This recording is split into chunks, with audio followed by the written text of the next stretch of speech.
غریب باپ کی 2 بیٹیاں جوان ہو چکی تھیں۔ باپ کو دن رات یہی بات ستاتی تھی کہ وہ اپنی ان جوان بیٹیوں کا نکاح کیسے کرے گا۔ وہ ایک نچلے درجے کا ریلوے ملازم تھا۔ مشکل سے وہ اپنی ان 2 بیٹیوں کا اور اپنی بیوی کا پیٹ پالتا تھا۔ جیسے جیسے وقت گزرتا گیا، باپ کی پریشانی دن بدن بڑھتی گئی۔ بیٹیوں کے لیے رشتے پہ رشتے آتے گئے، لیکن غریبی اور بے بسی کے آگے دونوں میاں بیوی بہت لاچار ہوئے تھے۔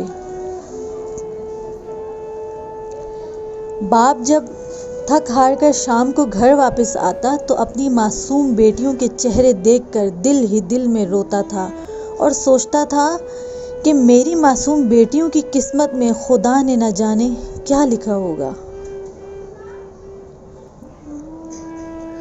بیٹیاں کافی سمجھدار تھیں۔ جب وہ اپنے مجبور باپ کی اس تکلیف کو دیکھتی تو وہ بھی جا کر تنہائی میں آنکھیں نم کر لیتی تھی۔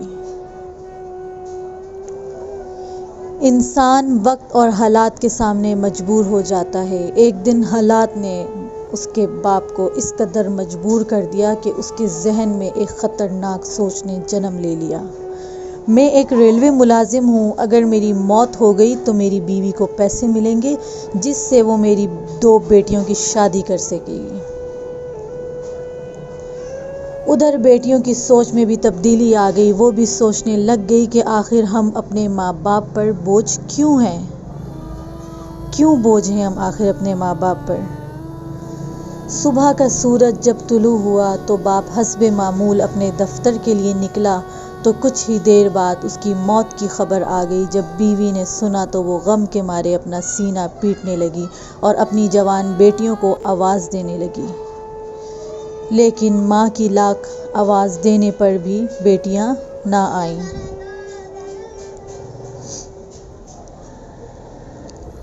تو ماں نے اندر جا کر دیکھا تو دونوں بیٹیوں نے خود پھانسی دے کر اپنی جان کا خاتمہ کر چکے تھے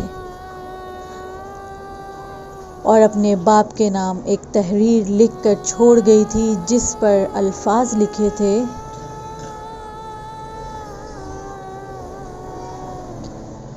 کفن ہمارا جوڑا ہے اور قبر بنی سسرال۔ جزاک اللہ، دعاؤں میں یاد رکھیے گا۔ نیکسٹ ویڈیو کے لیے انتظار کیجیے گا۔ اللہ حافظ۔